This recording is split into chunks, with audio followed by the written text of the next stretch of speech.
Welcome, everyone. I'm Karin Christensen with the Newberry Library.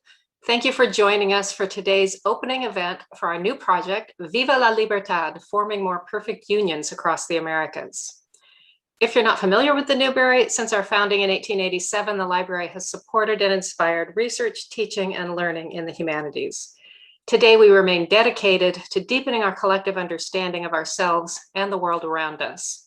We connect researchers and visitors with our collection in the Newberry's reading rooms, exhibition galleries, program spaces, classrooms, and online digital resources. The Newberry has recently reopened our doors to readers and visitors. You can visit our website, newberry.org, to make an appointment to do research in the reading rooms, or you can stop by the library without an appointment, Tuesday through Friday, to visit our exhibition galleries and Rosenberg Bookshop. Beginning May 1st, the galleries and bookshop will be open Saturdays as well. Today's event is the first in a series of 8 Viva la Libertad free public programs that will take place over the next year. They will bring together scholars, writers, artists, and community members to explore independent struggles across the Americas in late 18th and early 19th centuries, and to reflect on their legacies today. Looking back on the age of revolutions 200 years ago in Latin America and the United States, Viva la Libertad examines how new countries emerged from colonial rule, who gained freedom, and who was left behind, and why so many are still fighting for liberty, racial justice, and democracy. Viva la Libertad is being coordinated by the Newberry in partnership with the Universidad Nacional Autónoma de México, the National Museum of Mexican Art, the Instituto Justice and Leadership Academy, and Illinois Humanities. The project has been made possible in part by a major grant from the National Endowment for the Humanities. Learn about upcoming free Viva la Libertad public programs on the project website, digital.newberry.org/libertad. You also will find information on the site about the related exhibition open now through July 24th. During the program, please enter questions in the Q&A feature on Zoom or in the comment section if you're joining us on Facebook or on YouTube. As time permits, our speakers will respond. Now I would like to introduce Will Hansen, the moderator of today's program. Will is the Newberry's Director of Reader Services and Curator of Americana. He also curated our current exhibition, Viva la Libertad, Latin America, and the Age of Revolutions. Will. Thanks so much, Karin, and welcome everyone to our opening event. Our speakers today are coming to you from across the Americas, the ancestral and present-day lands of thousands of indigenous peoples. Here in Chicago, we acknowledge that the Newberry Library sits on the land that intersects with the Aboriginal homelands of several tribal nations, the Council of the Three Fires, the Potawatomi, Odawa, and Ojibwe nations, the Illinois Confederacy, the Peoria and Kaskaskia nations, and the Miamia, Wea, Takawaki, and Meskwaki nations. The Ho-Chunk, Menominee, Kickapoo, and Mascoutin nations also call the region of Northeast Illinois home. Indigenous people continue to live in this area and celebrate their traditional teachings and lifeways, and we honor them to this day. We're lucky to be joined today by 6 distinguished scholars from across the Americas to discuss how liberty was understood, fought for, interpreted, and defended across the Americas, from the US to Haiti to Mexico to South America. Now it is my pleasure to introduce the speakers for the first session of today's program. I'll introduce them all now in the order in which they will speak. So our first speaker today will be Eric Slauter. Professor Slauter is Associate Professor of English Language and Literature and Director of the Carla Shearer Center for the Study of American Culture, as well as Deputy Dean of the Division of Humanities at the University of Chicago. He specializes in early American cultural, intellectual, and literary history, and his scholarship focuses chiefly on transformations in political thought and behavior in the 18th century. His first book, The State as a Work of Art, The Cultural Origins of the Constitution, was published in 2009 and examined the relation of culture to politics in revolutionary America. Our second speaker will be Caitlin Fitz. Professor Fitz is Associate Professor of History at Northwestern University. She is a historian of early America in a broad and hemispheric sense. Her work explores early US engagement with foreign communities and cultures, as well as the relationship between ordinary people and formal politics. Her award-winning first book, Our Sister Republics, The United States in an Age of American Revolutions, was published in 2016 and shows how Latin America's independence wars shaped popular understandings of race, revolution, and republicanism in the United States.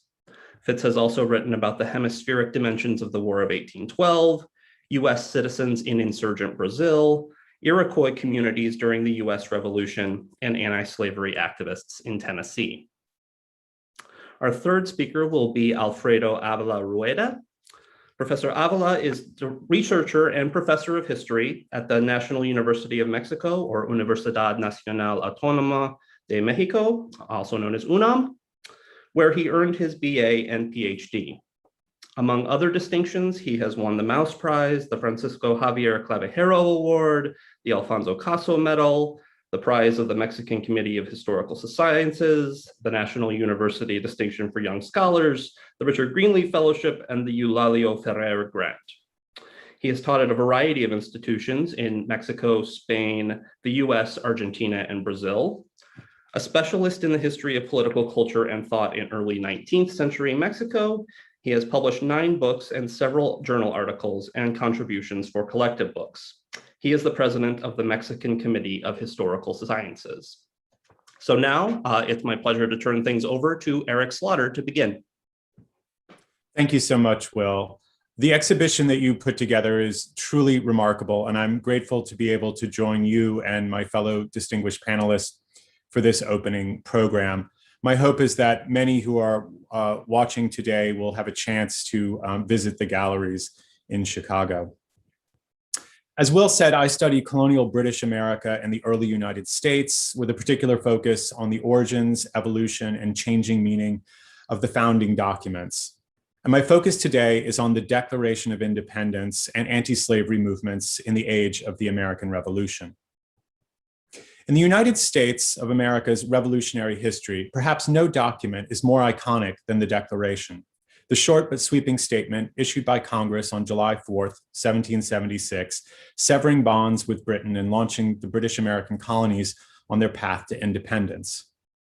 But what does the Declaration of Independence actually declare? For many today, the answer is embodied in the opening sentence of the second paragraph of the earliest printed editions. We hold these truths to be self-evident, that all men are created equal, that they are endowed by their Creator with certain unalienable rights, that among these are life, liberty, and the pursuit of happiness. Perhaps no sentence in US history is better known or has had a greater impact than these powerful words about equality and rights. Recently, the political philosopher Daniel Allen has brilliantly observed that we've shortchanged the original longer statement, placing a period after the pursuit of happiness and reducing a sentence, a much longer sentence, equally concerned with the collective right of the people to alter or abolish governments from 5 self-evident truths down to just 3. But the history of emphasizing the first part of the sentence over the second is long-standing and dates to the revolution itself. During the March on Washington in 1963, Martin Luther King Jr. recited these words and said it was time for the nation to make good on this promissory note and to rise up and live out the true meaning of its creed. 100 years earlier, in his Gettysburg Address, President Abraham Lincoln insisted that the nation had been founded upon the proposition that all men are created equal. But in 1776, that's not how most readers would have seen the Declaration. Few inside or outside of the new United States discussed these words, instead focusing on the long list of charges against King George III that dominated the body of the text, or, as historian David Armitage has demonstrated, the bold capital letters in the document's final section, declaring the colonies to be free and independent states. So why did we come to focus on the message that we did? How and when did Americans turn a diplomatic severance note, an assertion of sovereignty, into a declaration of individual rights and a philosophical statement about the natural equality of all people? While most observers at the time were focusing on other parts of the document, one set of people saw the sentence as its most important statement: opponents of slavery. To be sure, Revolutionary era abolitionists constituted a minority of the Declaration's early readers, but years later, it would be their reading that helped transform an instrument of international law into a founding document of domestic politics.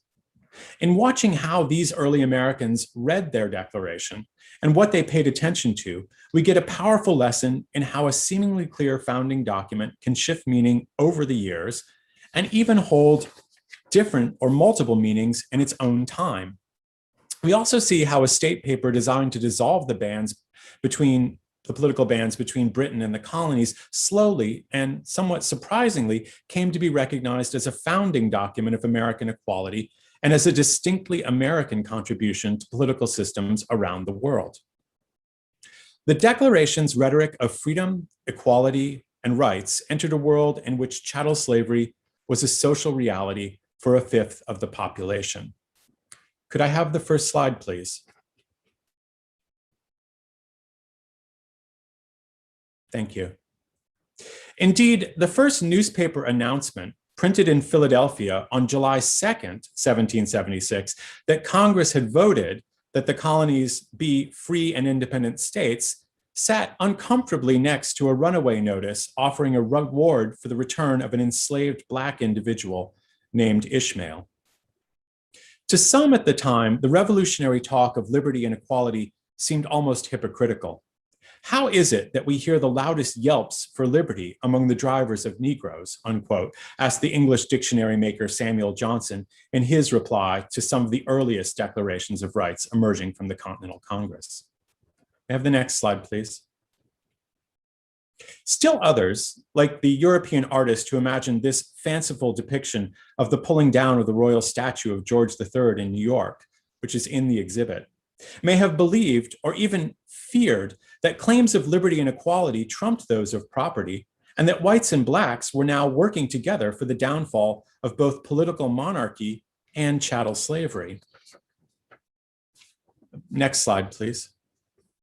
Almost no one at the time beyond Congress would have known that the original rough draft of the Declaration had concluded its long list of charges against the king by asserting that he had, quote, declared cruel war against human nature itself, unquote, by enabling the slave trade, a passage that made clear in its capital manuscript letters that enslaved Africans were men. The same king responsible for allowing slavery was also to be charged here with acting as an opportunistic emancipator, freeing enslaved people who came over to the British side. Jefferson grumbled to some friends that congressional delegates from the Deep South found support from certain colonists in the North whose economies were leveraged in the slave trade in order to defeat and delete this charge from the published version of the Declaration.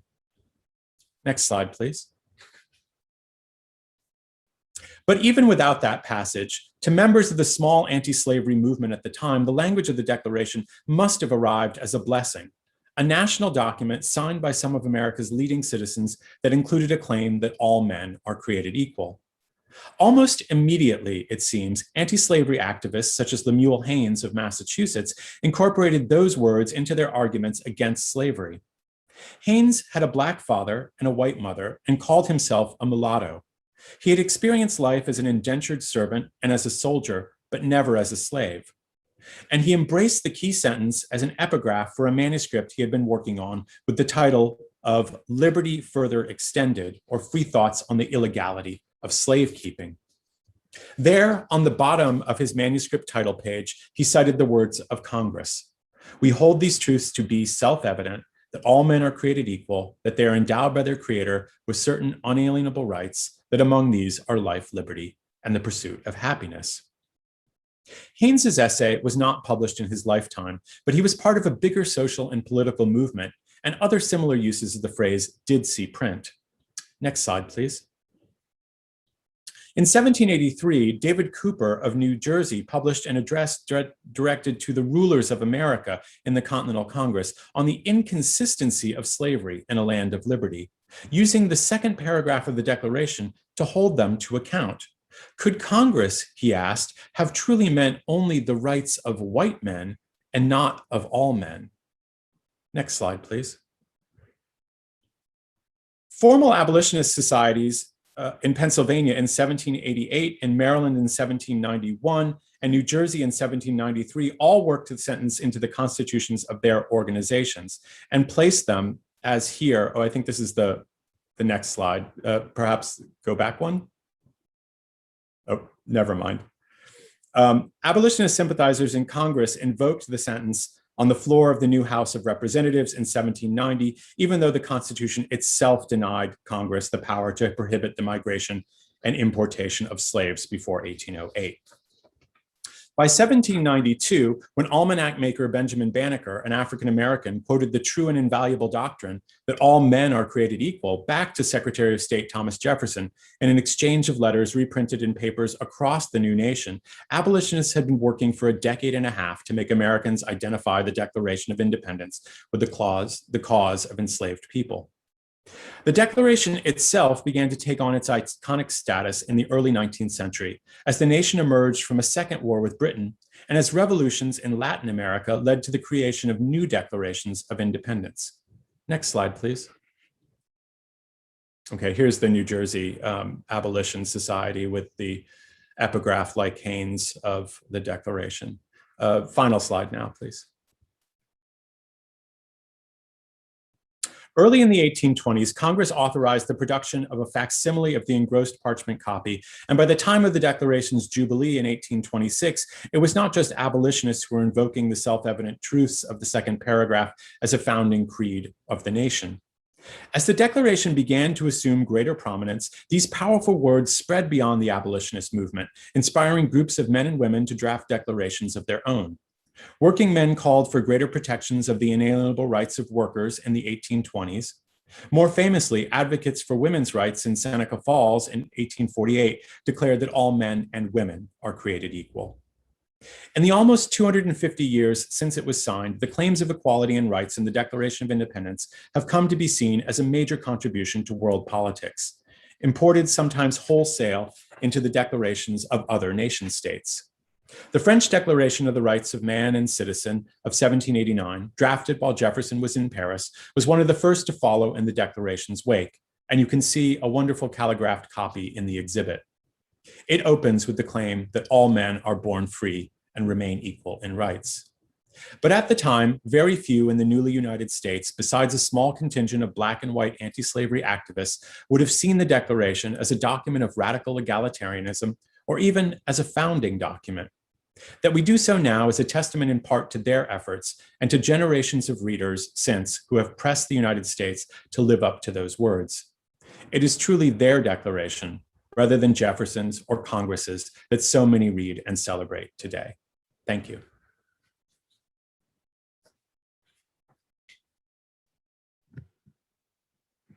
Hi, everybody. Good morning or good afternoon, depending on where you're joining us from. I am really honored to be a part of this forum and to be involved with the Newberry's exhibition, which, like Eric said, if you haven't had a chance to take a look at virtually, I encourage you to do so because we are right in the thick of the 200th anniversary of Latin America's independence wars. And here in the US, we're approaching our own 250th anniversary. So it's just a really opportune time to be grappling with that revolutionary legacy. Now, I am primarily a historian of the United States, but I'm interested in how Latin American independence shaped popular thinking about race and revolution and equality in the United States. And so I wanted to use my opening comments to build on what Eric was talking about and suggest that if we look ahead a little bit to the 1810s and 1820s, Spanish America's new republics also helped anti-slavery activists in the US to strengthen that more egalitarian reading or interpretation of the Declaration. And this is interesting to me because when historians of US Latin American relations are sort of framing their work, we often think in terms of US influence on Latin America, which is itself an interesting question and story. But I think it's also important that we think about the reverse and about Latin America's influence on the US, not just in terms of, say, economics and labor and migration, but also in terms of political history and intellectual history. And so I want to just talk a little bit about Spanish Americans' influence on anti-slavery thinking of the sort of kind that Eric started us off with during this revolutionary era. And so I'd like to start by just invoking the way that the Newberry exhibition has framed the inter-American Revolutionary Age as a half century that stretched from the shot heard round the world in 1775 through the independence of Spanish America by about 1825, because during that half century, most of the Western Hemisphere was politically independent from Europe. But here's the thing, by the end of that period, 1825 or so, the US was also the only American republic in which slavery was expanding rather than receding. I actually was just on a podcast where they gave me 60 seconds to talk about the one thing that I wish more people knew or understood about early American history. And that was my thing, right? That by 1825, the US was the only republic in the Western Hemisphere where slavery was growing rather than declining, because the only other places where slavery was growing were Brazil, which had declared independence as a monarchy, not as a republic, in the early 1820s, and then colonial Cuba and Puerto Rico. And so that means that aside from the US, all of the hemisphere's other independent republics were various degrees of anti-slavery. You have abolitionist Haiti, of course, which declared independence in 1804. And then you have independent or mainland Spanish America, where you see different kinds of usually very gradual, often quite limited anti-slavery measures that unfolded over the course of decades. Spanish America's new republics also tended to grant citizenship to freemen of color, and they at least, in many cases, paid lip service to a sort of multiracial nationalism. And I want to really emphasize here that these changes were fiercely contested throughout Spanish America, because there is this myth that in many ways dates back to this era, that Latin America was like a racial democracy. So I want to be really clear on this point, that Spanish America's republics were far from racial democracies. Slavery persisted in places through the 1840s into the 1850s, to say nothing of racism. So my point for now is just that slavery was declining in those republics, in contrast to the US, where it was skyrocketing dramatically. And this isn't just me looking back and identifying this trend with 200 years of hindsight, because US newspapers reported widely on these different trajectories. So if we could go to the first slide, please, I'll just show you two quick examples. The first example is from a major anti-slavery newspaper called, as you can see here, The Genius of Universal Emancipation. It was edited by the white Quaker Benjamin Lundy, whose picture I've sort of awkwardly superimposed in the corner there, just so that you can put a face to the name.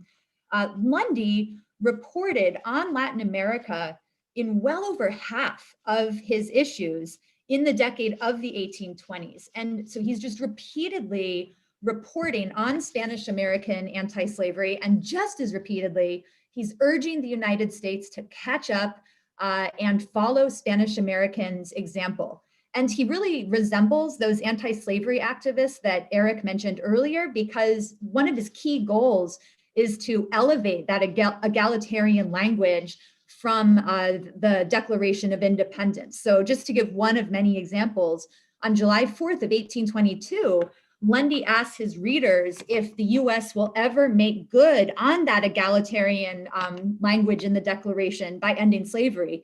And then he answers his own question. And the way he answers it is by looking abroad. Here's what he says. He says, if we permit the people of Haiti and those of Colombia to answer, they will tell us that if we had the will to end slavery, we might easily accomplish it. So basically, Lundy is using repeatedly Haitian and Spanish American independence to strengthen his own egalitarian interpretation of the Declaration, right? He's reminding readers that everywhere else, American republics were also, in varying degrees, anti-slavery. And just as one interesting measure of how central Latin America was to Lundy's vision, we can look at the paper's masthead. So if you look in this slide, you can see that Lundy has taken that egalitarian language from the Declaration and put it front and center. It's in every one of his mastheads. But then look how he attributes it to the Declaration Independence US. So why would he put the US there? Why not just say Declaration of Independence? Well, because he knew that there were declarations of independence throughout the hemisphere. I mean, he's talking about them in most of his issues. So he puts it there because he wants to clarify or emphasize that he's talking about the US Declaration as it fit into this broader hemispheric landscape. A second quick example of Latin America's importance to US egalitarian thought, if we could go to the next slide, please, is from another anti-slavery newspaper called Freedom's Journal. This was actually the first Black-owned and edited newspaper in all of American history. It's published out of New York City, and you can see its editors there, John Russwurm and Samuel Cornish. So they also talked about Latin America in over half of their issues. And in fact, in the very first column of the very first issue, which you can see the top part of right here, when they're explaining why they wanted to publish this newspaper, why they thought it was necessary, what their vision is and their goal, as part of that, they talk about Latin America and how it shaped their understanding. So as you can see here, they say, has the eternal decree gone forth that our race alone are to remain in this state while knowledge and civilization are shedding their enlivening rays over the rest of the human family? And of course, their answer is no. And as evidence, they turn to the establishment of the Republic of Haiti and the advancement of liberal ideas in South America, where despotism has given place to free governments and where many of our brethren now fill important civil and military stations. So they're embracing the other independent republics of South America as egalitarian inspirations. And it's not just anti-slavery activists who think in these sort of hemispheric terms. If we could just go to the next slide, please. This is the Kentucky congressman and slaveholder, Henry Clay. So in 1820, right in the heat of the Missouri crisis, when the nation is kind of on verge of splitting into two on the issue of slavery, Henry Clay stands on the floor of Congress, and he actually says, as you can see here, in some particulars, the people of South America were in advance of us. Grenada, by which he means Colombia, Venezuela, and Buenos Aires had all emancipated their slaves. Now, this particular image is from the Newberry's exhibition, and if you were in person, you could actually read the handwriting on the document that Clay is holding there. It's actually a copy of an 1821 House resolution that Clay successfully sponsored in support of Spanish American independence. So by posing for this portrait with this House resolution, Clay was really showing just how central Spanish American independence was to his own political identity, anti-slavery and all. Now, there's a lot of context to give here because Clay was no racial egalitarian. I mean, he did not believe in multiracial republics, but he's clearly looking to Latin America as he thinks about what kinds of nations American republics might aspire to be or might become. So I think I'll stop there, knowing full well that I've just scratched the surface, because if this anti-slavery rhetoric is part of our heritage, so are the pro-slavery and settler colonial impulses that came out of the revolution as well. So this gap between our egalitarian rhetoric and our unequal reality is something that the US really has reckoned with from the beginning. And so I will look forward to conversation and questions. Thank you.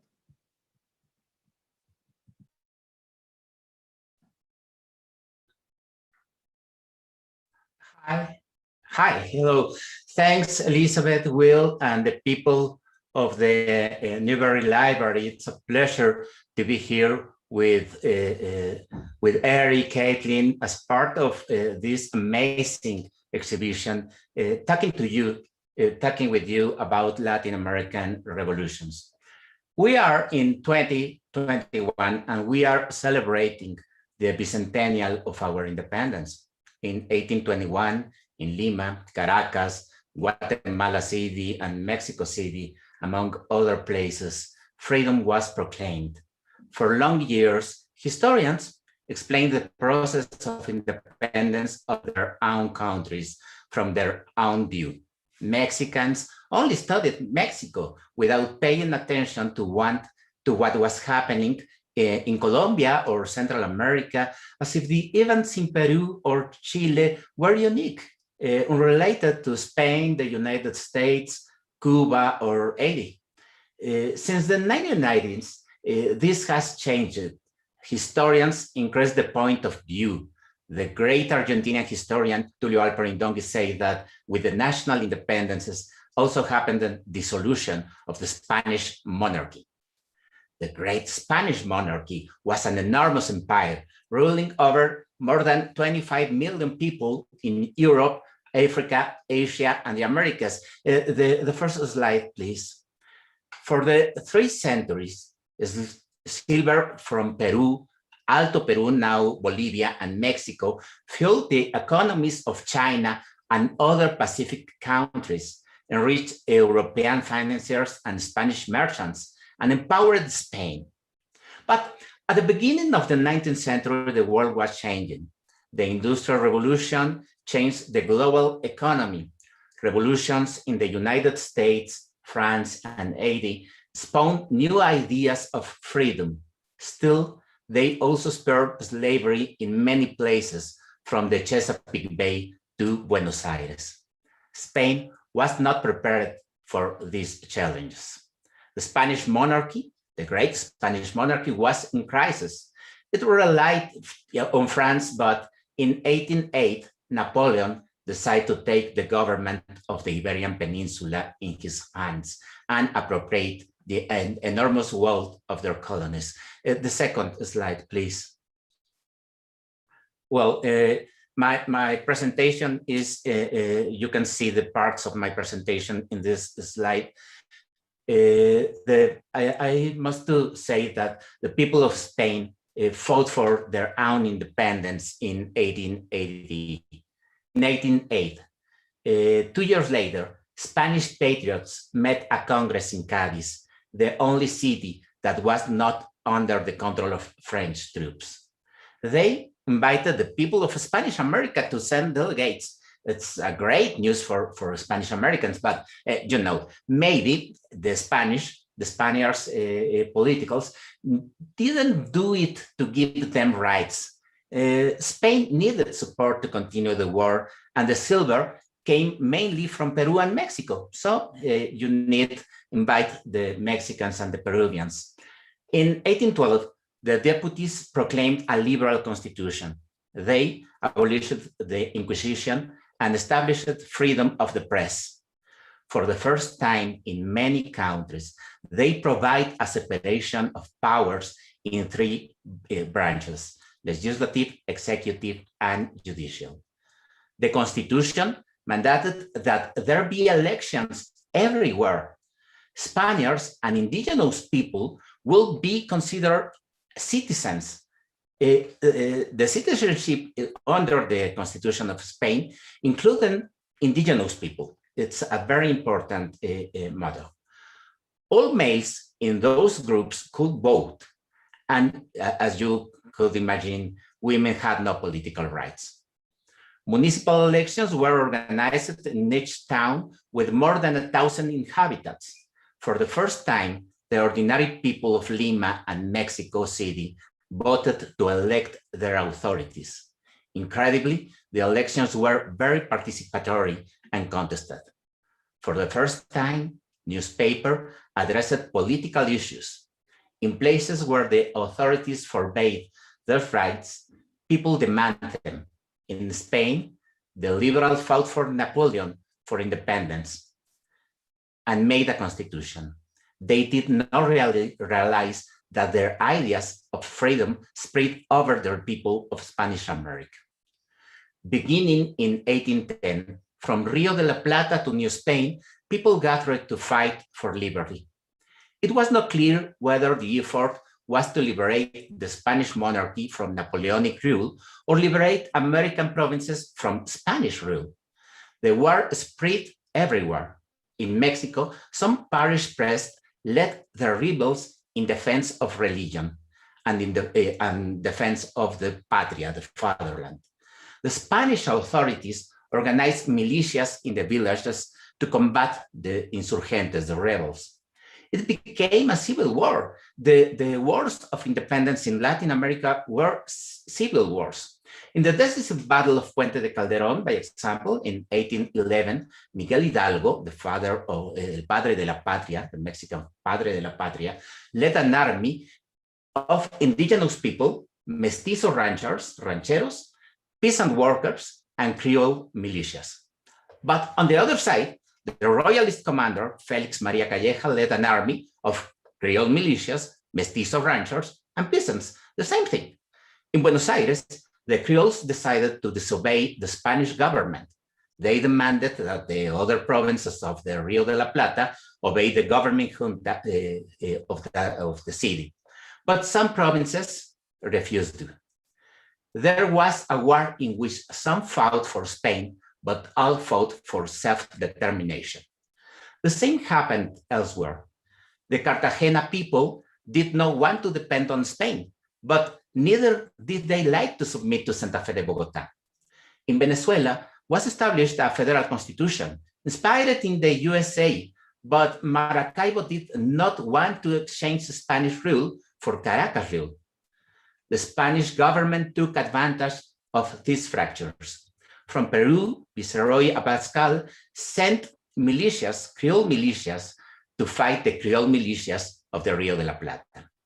In Venezuela and New Granada, Spanish armies offered freedom to slaves who fought for Spain. Most of the patriots of Caracas were white landowners and slave owners. At first, remember, Simón Bolívar fought for his freedom, but not for the freedom of the Afro-descendant people. The war and the new ideas brought about changes. In Mexico, the patriots abolished tribute, segregation, and slavery. In 1813, the Mexican Congress ensured that all people had the same rights, but again, women remained excluded. The Declaration of Independence was inspired in the Declaration and the Constitution of the United States, but also in Spanish liberal thought. The war also affected gender relations. Many women helped the guerrillas. In some villages, when the men went to war, the women led the community and the production. In some places, they also achieved independence, their own independence. They become rancheras in the Mexican Bajío. Sadly, as you can imagine, the violence of war also increased domestic violence and violence against women. In the small towns of Guanajuato, Colonel Agustín de Iturbide arrested dozens of women and transferred them with stocks and chains to prison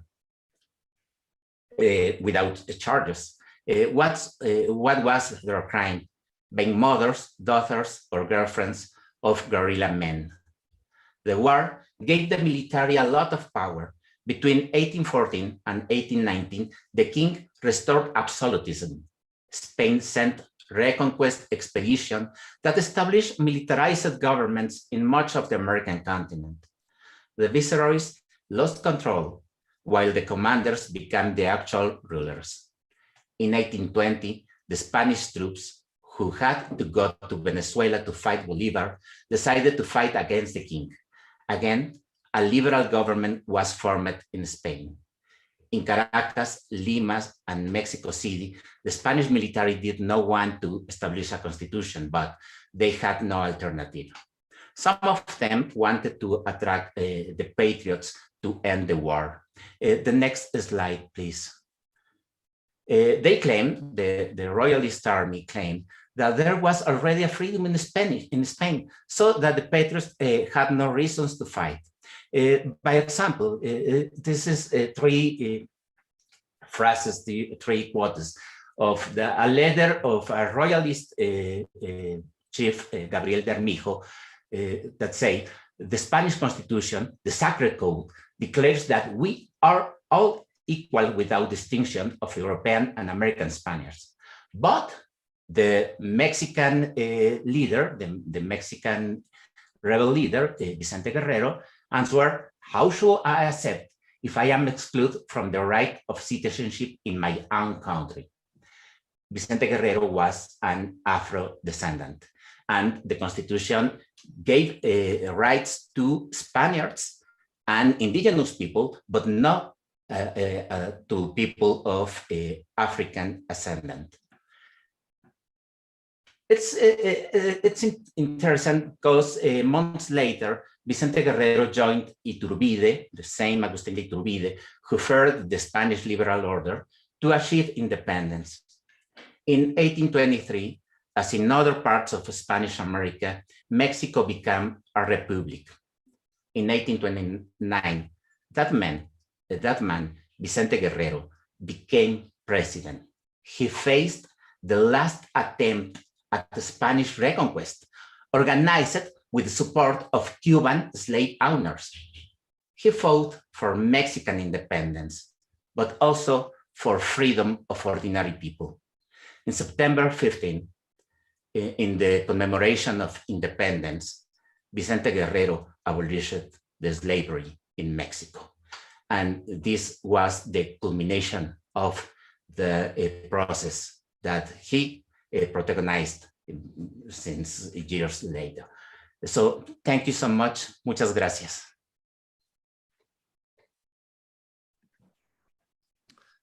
Okay.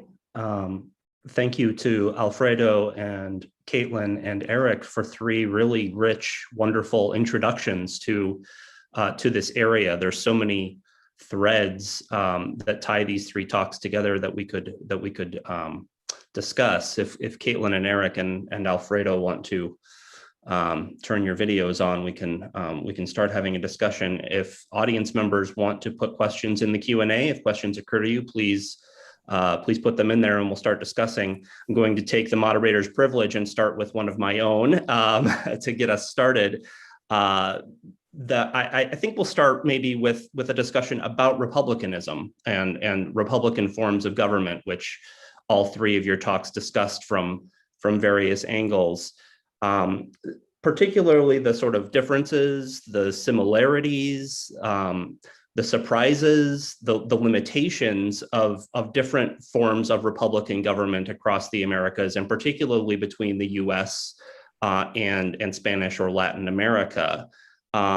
What sort of connections and differences do the three of you see from your different perspectives in how Republican government was adapted and changed from these various areas?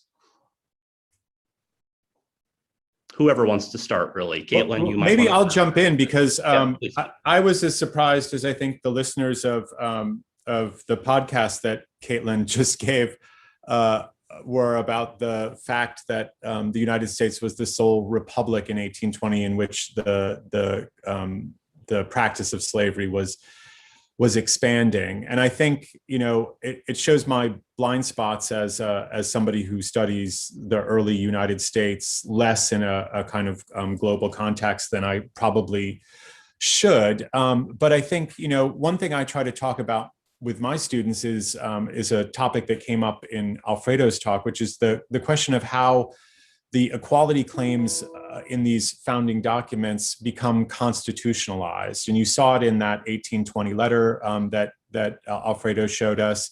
You see it in all sorts of state constitutions, the Massachusetts state constitution, which you know, declares all men are born free and equal, and consequently, you know, a judicial decision decides that slavery is therefore illegal. The Vermont Constitution, which in the late 1770s will say all men are born free and equal, and therefore there cannot be slavery. So you see all sorts of different kinds of understandings about what the claims of equality might mean, what kind of consequences they might mean. And you see other accommodations in places like Virginia to sort of carve out an exception for enslaved individuals. So I don't really have a great answer for you, and I'm actually interested in hearing what Caitlin and Alfredo have to say. But I do think that local circumstances and how republicanism is understood on the ground in different locations, even within a single nation, makes a huge difference. Yeah, I mean, one thing that your comments made me think about, Eric, was, and Alfredo's opening comments, was about how contingent these constitutional promises and rights are on the ground. And so I'm thinking of Marisa Lasso's work about how the Spanish Constitution of 1812, from the Spanish Cortes in Cádiz, actually did not count African-descended Spanish Americans towards representation in the Spanish Congress, which Spanish Americans were upset about, because if they didn't count people of African descent in their representation, that would have lowered their representation and therefore their political power. And so that's one of the reasons that you see in parts of Spanish America, these independent republics start to make a push to count people of African descent. It's not necessarily because white Spanish Americans are always coming from a place of believing in equality for equality's sake. It's part of the sort of political calculus in response to what's happening in Spain and in response to what's happening on the ground. And I guess, the sort of big picture because that's one way to talk about difference in republicanism. But I also want to think a little more broadly too about the narrative we tell about republicanism in the Western Hemisphere, because I think we have maybe a stereotype of Spanish American politics as just being full of coups and caudillos. And I don't think that entirely bears out. I mean, there was tons of political turmoil in the 19th century Americas, and throughout the world. Making a republic, sustaining a republic was hard. And there was political violence everywhere that tried it. So if you think about the US, there are political duels, there are congressmen beating each other up on the floor of Congress. Think about how close the nation came to falling apart in the 1780s, or if you think about the Civil War in the 1860s as a manifestation of massive political violence that in part resulted from the revolutionary generation's compromises on the issue of slavery. So it's not that you didn't ask this question, Will, but I guess I'm saying, if we think about,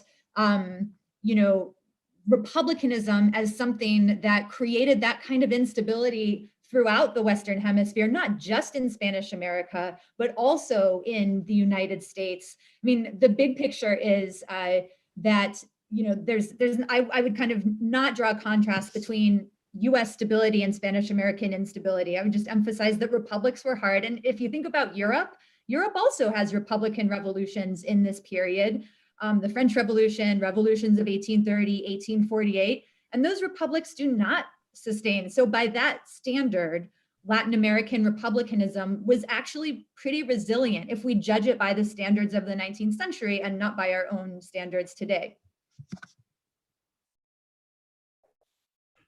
Well, I agree with Caitlin. A few years ago, Hilda Sabato published a great book, Republics of the New World, and she showed that the Republican order in Spanish America is not different of the Republican order in other countries.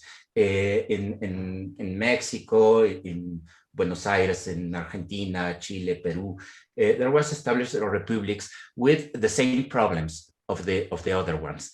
Even in Europe, Spain, Portugal, Naples, France was had a very conflictive 19th century, you know, with revolutions and restorations in different times. But for the answer of the question, there are similarities in Venezuela in 1810 or Mexico and Central America in the 20s. There was established confederations, just like the Articles of Confederation in the US. It's very fragile confederations, and in Mexico and in Central America, they fought in 10 years later, they was established because and Central America did not survive the Republic. And we now can see in Central America different republics that originally were provinces or states of a federal union, of a federal republic. And in contrast, Simon Bolivar, that were a federalist in the 1810, became a centralist and more militarist governor in the 20s. And the Constitution of Bolivia is a republican constitution, but with the president from all the life, and practically is a monarchy. And he rejects the republican principles. And the problem is how to govern the new republics. It's the first step is freedom. The second step is government. And the problem of the government is a problem that was faced in everywhere, in Latin America, but in Europe and in the United States too. Great. Thank you all for those thoughts. I think we could probably keep going on this, but I want to get to the questions that audience members have put in. Our first one from our friends at the Haitian American Museum of Chicago here, who have a question that will sort of tie together the two panels. A question about how the Haitian Declaration might have shaped the changing meaning of the U.S. Declaration. They point out that Eric has already highlighted how abolitionist journals and figures like Benjamin Banneker were pushing for a different understanding of American freedom. But they point out that the Haitian Declaration of Independence is very distinct, and it doesn't borrow from Jefferson's language to expand that definition. Eric, do you want to start by commenting on that? Sure, I can start, but I have a feeling Caitlin right now and certainly Laurent Dubois later this afternoon will have much more to say about this. No, it is extraordinary how little the Haitian Declaration depends upon the kind of rights language of the U.S. Declaration. It does, I think, embody that kind of declaration of national sovereignty that you see and that David Armitage has described as characteristic of the genre. He reminds us that it is a declaration of independence and not a declaration of rights that we're talking about. And we've sort of melded those genres together. What's also very prominent in the Haitian Declaration is this kind of renunciation, the oath of renunciation against France forever, that you find somewhat at the end of the U.S. Declaration, but without the kind of incredible rhetoric that you see in the Haitian document. So I mean, I can say just formally they don't resemble each other, but the questioner has already pointed that out. So the question of the influence of the Haitian Declaration upon American anti-slavery is a topic I leave to Caitlin. Well, I in turn would defer to whatever Laurent says in the next part of the panel, but I'm happy to give a little bit of my sort of broad take on this question. I guess the parallel I would draw is that in the same way that the anti-slavery activists that Eric talked about reinterpreted the US Declaration of Independence and really changed the meaning of it by focusing audiences' attention on that language of inalienable rights and self-evident truths. Haitian revolutionaries were also strategically taking some of the language coming from the French Revolution and universalizing it in a new way that had groundbreaking implications for, I mean, really like what we might recognize as a sort of modern understanding of human rights. Not that they needed the French Revolution to make those arguments or to know that slavery was wrong, but that was like a political opportunity for them to hold French revolutionaries up to their word. And so I think there's a way in which the Haitian Revolution is taking some of that language and universalizing it, at least for men, as Alfredo pointed out. And so I think there's kind of a parallel with what Eric was talking about within the United States. I mean, I think that's sort of the Haitian Revolution. One of its big contributions to world history is the way in which it kind of energized this modern notion of human rights that then became really central to US abolitionism, to Spanish American and Brazilian anti-slavery activists. It's, I mean, you know, we think of like Lexington and Concord as the shot heard around the world, but in a way, the Haitian Revolution has that same kind of global power in our history of equality and human rights. Oh, yes, but I must say that the 80 revolution and the 80 Declaration of Independence caused a lot of fear in Creole elites in Latin America. They were afraid of a social revolution, and the terror, the newspapers published the horrors of the revolution in Haiti, and it was a discourse that stopped any attempt to make a revolution, a racial revolution in Latin America. An example, in 1813, in now it's Acapulco, the region of Acapulco in Mexico, a man would promote a revolution against Spain, but against the Creoles. And Jose Maria Morelos, the Mexican leader of independence, say no.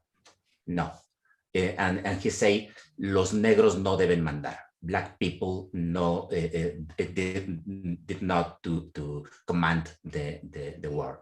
So it's okay. Morelos promote the abolition of slavery, promote the abolition of the distinctions of race, but he preferred an order, a rule of Mexican white people. Thank you all.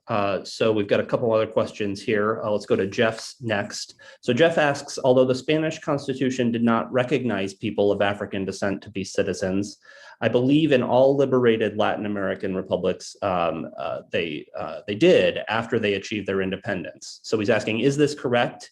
And were African Latin Americans able to exercise the franchise? Probably best to go to Alfredo first for this one. Yes.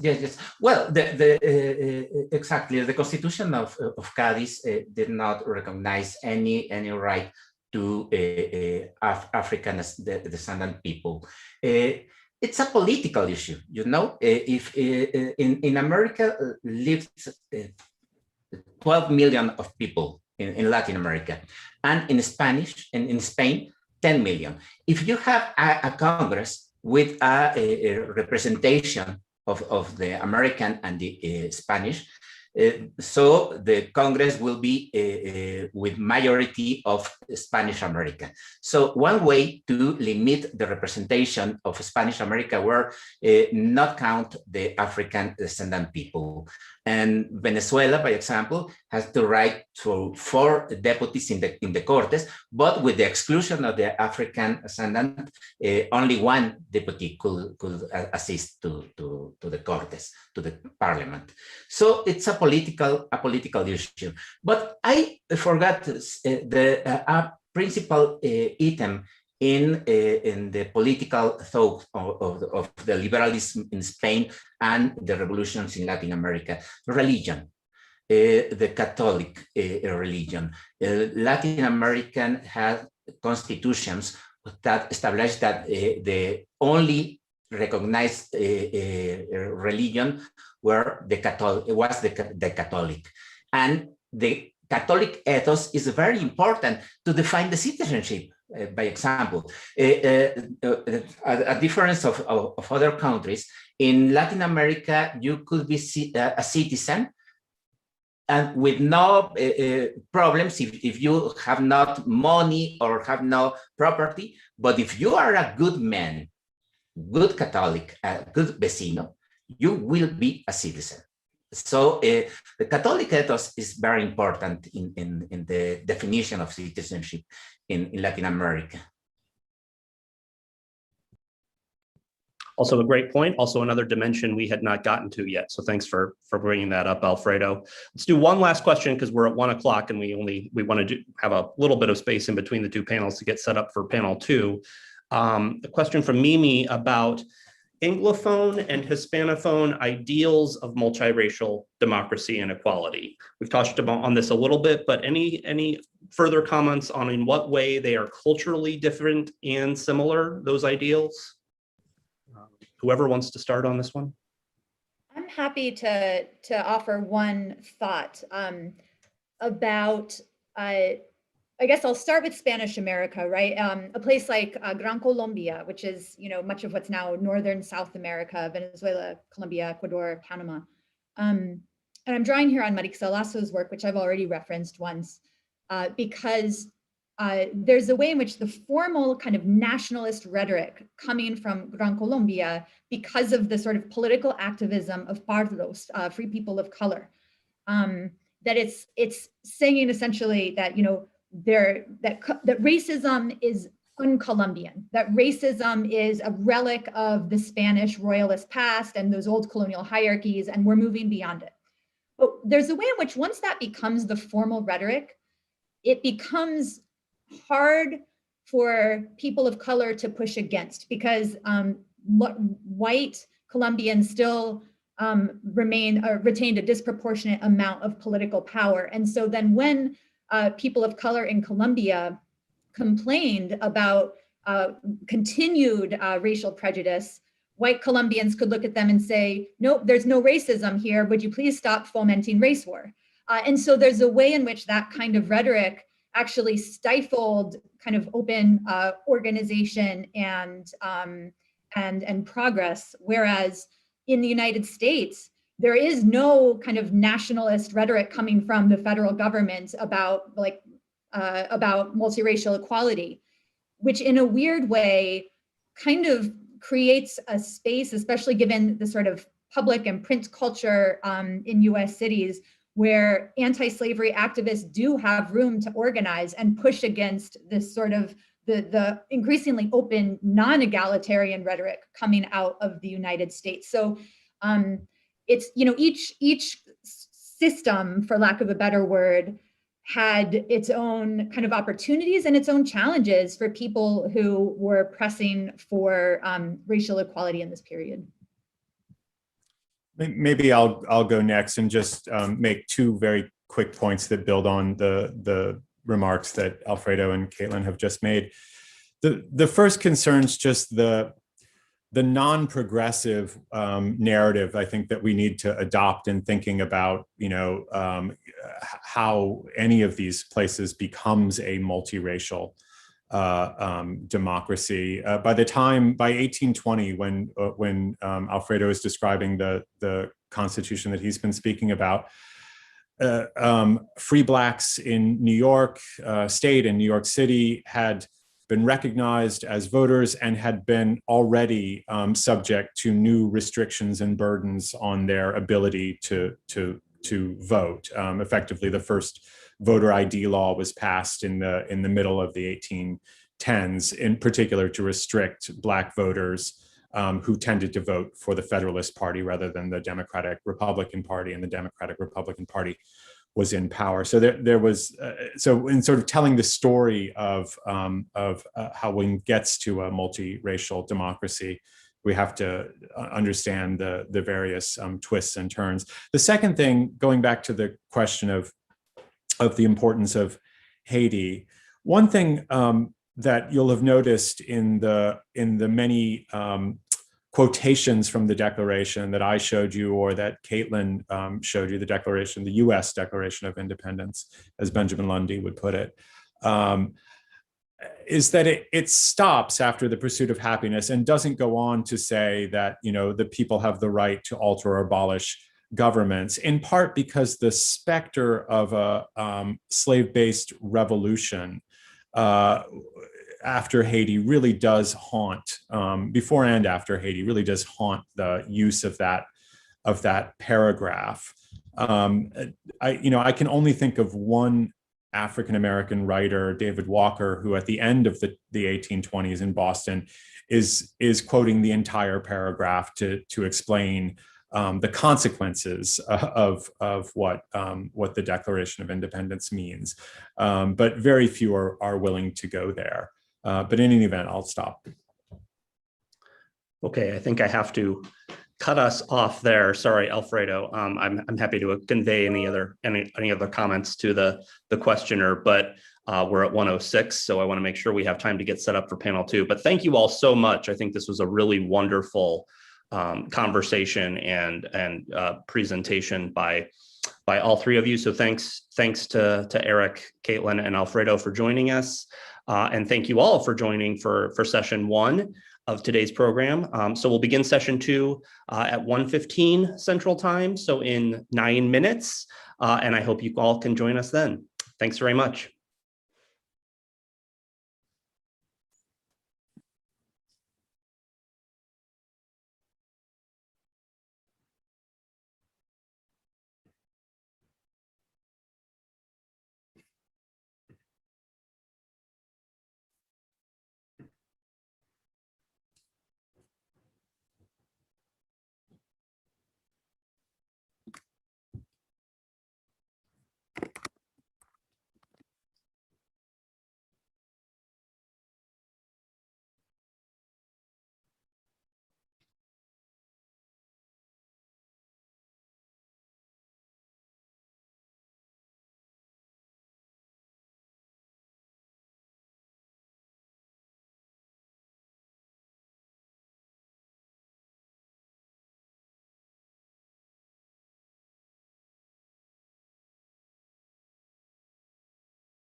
Okay, welcome back, everyone.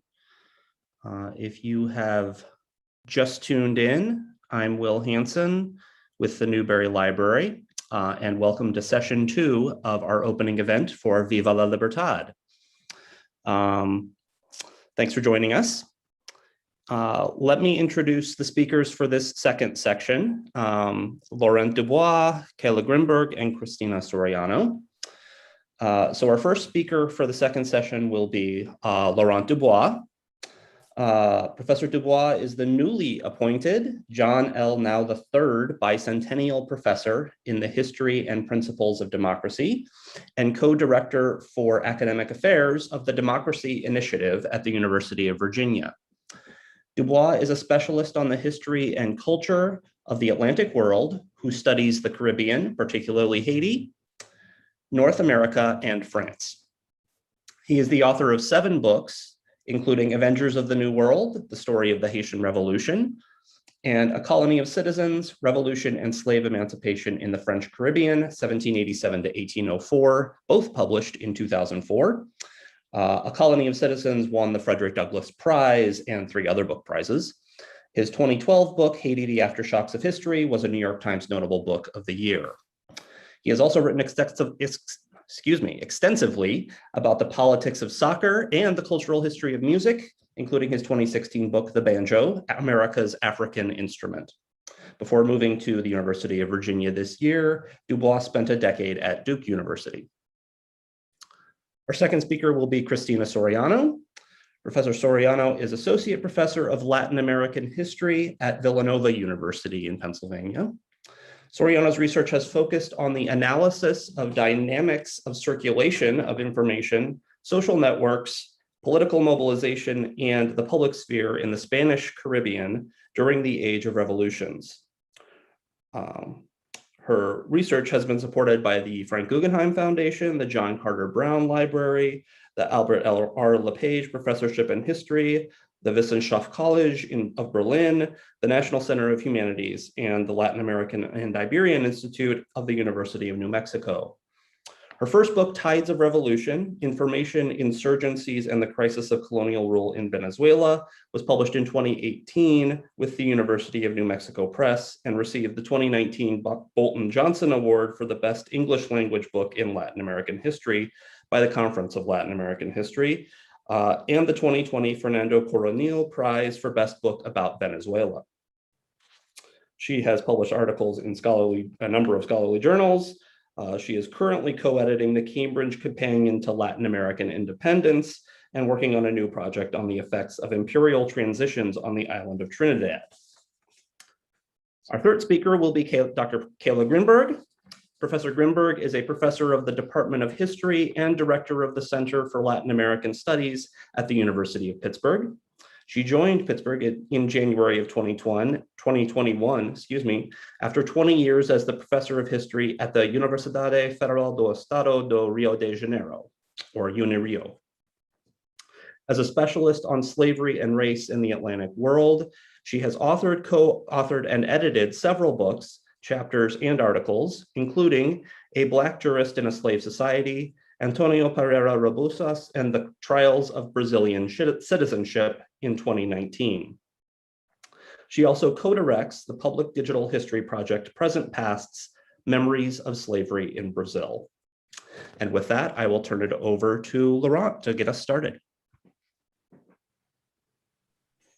Thank you so much, Will. It's great to be here today. And I just want to thank you and everybody at the Newberry both for inviting us today and for this amazing work that you've done putting together this exhibit and all these programs. I think it's such an important discussion to be having and so many ways in which this history helps us understand our present in different ways. I'm going to go ahead and attempt to share my screen. And let's see here. Sorry, one second. It looks like my Zoom is preventing me from doing so. So maybe I'm just going to ask you to show the slides as we had planned as the backup, if you can, Elizabeth. I'll just and I'll start with that. There, great, perfect. So I want to today do just some conversation about the history of Haiti. I thought the conversation in the earlier panel was wonderful, and so these issues have already been brought up brilliantly by Caitlin and Eric, and so I'm going to build on that a bit, or for those of you who are just joining, give a certain introduction. And I want to start actually with this map, which is an incredible map that's in the exhibit. I hope those of you who can go see it can go see. This is a map showing the movement of a particularly important player in the Haitian Revolution, Rochambeau, and his movements across different parts of the Atlantic. But it's a way to sort of first situate Haiti, obviously there in the lower next to Cuba in that Caribbean portion. But the point I want to make partly about this map is just the extent to which really the major movement, although we think a lot of the European Caribbean movement, of course, most people who end up in Haiti at the time of the revolution had traveled across the Atlantic from West Africa and even more from Central Africa. So they're moving across from Africa. That's the place from which the kind of population that's really going to carry out the Haitian Revolution comes to the largest extent. As many as 1 million exports or imports into Saint-Domingue, the French colony, over the 18th century. About 90% of the population of Haiti at the time of the revolution, the beginning, was enslaved, and about 2/3 of those were African-born. So this is really an event in which African-born people who had grown up in West and Central Africa, play a really fundamental role, and understanding their perspectives and history is really key to understanding the Haitian Revolution. If we can move to the second slide of Le Cap. So this is a beautiful image of Le Cap, which is the major port in the north of Haiti, the port to which many of these Africans, or a majority of them, would have arrived during the course of the 18th century. So this kind of location, which was in 1723, was really just getting off the ground. This incredible boom in the plantation agriculture of Saint-Domingue in the 18th century created what became the most profitable colony in the Americas, primarily through sugar production and also coffee production. The Haitian Revolution has to be understood, I think, as the first Latin American revolution. It's obviously the second independent nation in the Americas, but I think thinking of it in relation to Latin American revolutions is really vital. But the key about the revolution was that it kind of intertwined emancipation and independence from the start. And in fact, it's really the struggle for emancipation and for freedom that drives the revolution. And it's only in a sense when that freedom gets threatened by France, which is at first a kind of an ally in that process of emancipation, the French Republic. It's when kind of freedom, it becomes necessary to become independent, to retain freedom and to save freedom, that Haitian independence happens. So it's a kind of two-stage process, and I'm going to try to just explain that a little bit as part of the conversation here today. If we can go to the next slide. Actually, yes, this one, that would be great, thanks. So this is a kind of, I think, a powerful image that gives us a sense of kind of the key moment, the founding moment, which is in 1791, when there's a huge uprising of enslaved people in the northern part of Saint-Domingue, so around that port of Le Cap that we saw before. And what you see here is an image in which each of those plumes of flames is one sugar plantation. And again, to reiterate, these sugar plantations were incredibly profitable, large industrial spaces in which sugar production was going on. And what you can see is that the insurgents really sort of systematically attacked each of them, set them alight. And it really was an attack against that plantation system, a very furious and intense one that happened in 1791. And this set in motion a process that culminated then in 1793. And if we can go to the next image, in 1793, when an alliance between insurgents and certain French Republicans led to the actual abolition of slavery in Saint-Domingue in 1793. This is an image that's actually from the Duke Archives. I believe the link is in the chat, recently acquired by Duke University Libraries. And it's a very fascinating image. I urge you to go look at it. You can explore the details because it shows this kind of incredible moment of transformation and all those involved.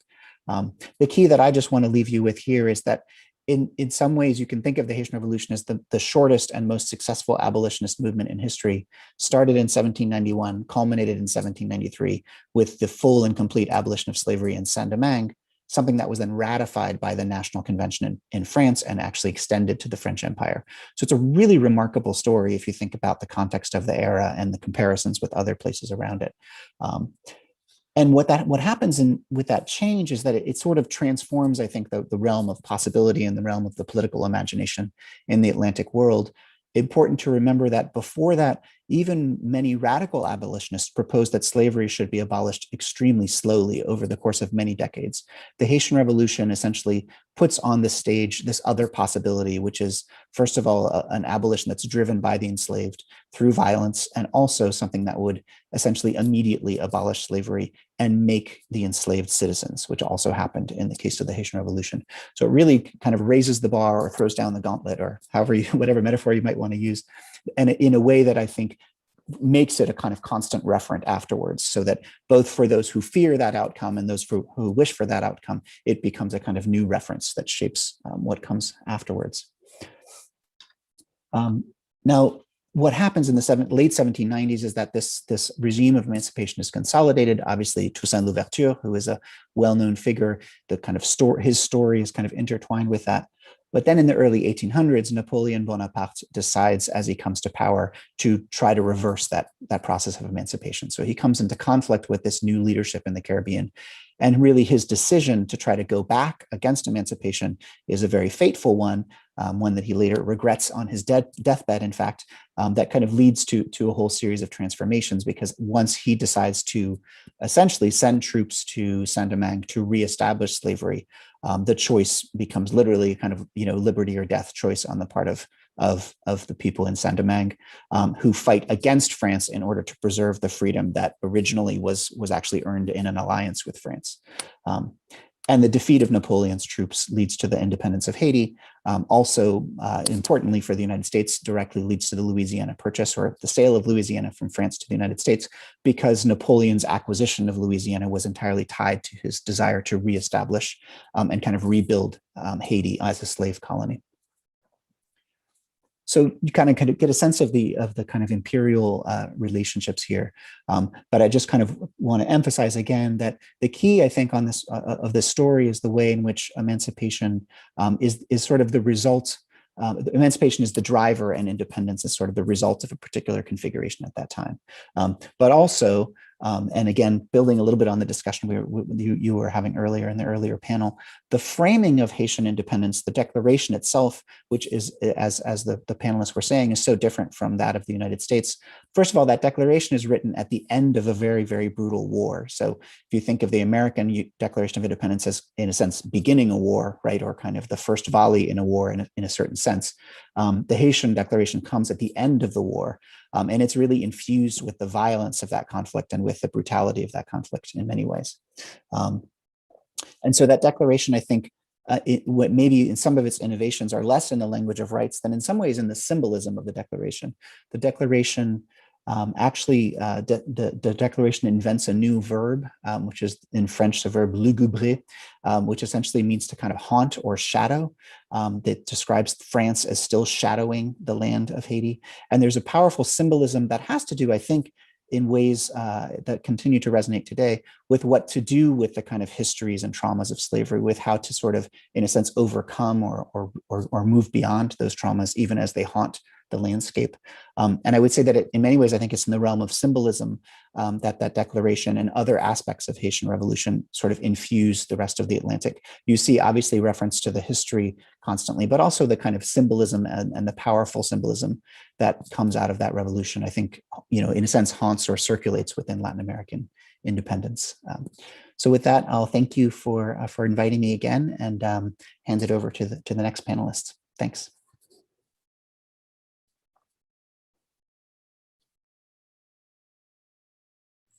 Okay, thank you to the Newbery team and everyone for organizing this amazing exhibition. And also thank you to the previous panelists, because I think they set a fantastic tone for us to begin talking about our topics in the panel. And I wanted to follow up in one idea that Alfredo Ávila Rueda mentioned, which is how the Atlantic perspective and context have helped us to see the independence movement in different ways. And for me, in my own work, one of the crucial things is understanding how people back in the 18th century learned about the revolutions, how they used the language of the revolutions to kind of a trigger or give a new meaning and words to their own discontent and their own struggle for representation or equality.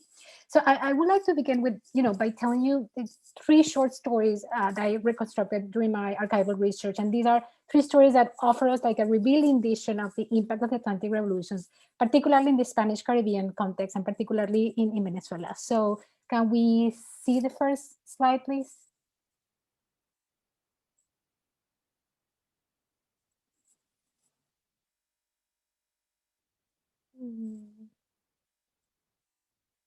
There you go. Okay. So it was 1788 when a priest and a professor at the University of Caracas, de José Ignacio Moreno, confessed that he owned a hand-copied version of a text entitled The Treaty of Philadelphia. He had that text and other manuscripts that, represented kind of a foreign materials about the revolutions. Historians have discussed that this document, entitled The Treaty of Philadelphia, was in fact and probably a copy of the Declaration of Independence of the United States. Moreno did not believe that owning a copy of this document represented any form of transgression or challenge to colonial rule, because after all, the official newspaper, the Gaceta de Madrid, which is the one that you're seeing here, frequently informed its readers about the events developing in the North American colonies. So despite all the efforts made by colonial agents in Spanish America to contain the revolutionary information that might spark sedition and insurgency in the Spanish Caribbean, the popular official newspaper, the Gaceta, offered details and news about the Atlantic revolutions and became a constant source of concern for the colonial governments. In several issues, for example, this Gaceta de Madrid reported on the American Revolution and the political climate of the young republic. Perhaps because Spain had aided the US independence, this official newspaper presented these changes in a very positive light. Most of this reporting was done in Philadelphia, and one issue, for example, included a 2-page summary of George Washington's address to the citizens of Philadelphia on December 9, 1790. In this speech, Washington discussed the economy of the fledgling republic and emphasized the need to achieve economic independence and political stability.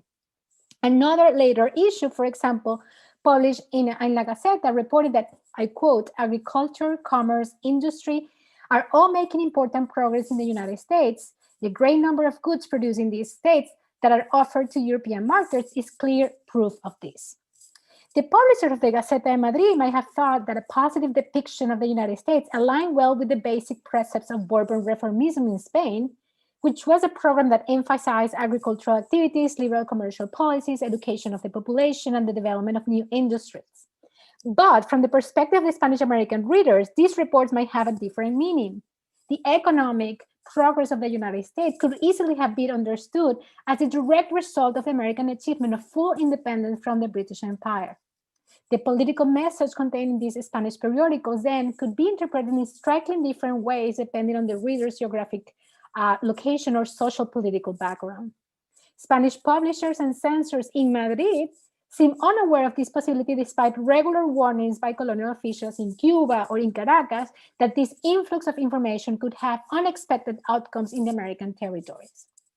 This cover that you see here, this is the Gaceta de Madrid from November 1791, and it was the first time the Spanish newspaper reported on the rebellions in the northern part of Saint-Domingue, of basically the beginning of the Haitian Revolution. Can we see the next slide, please?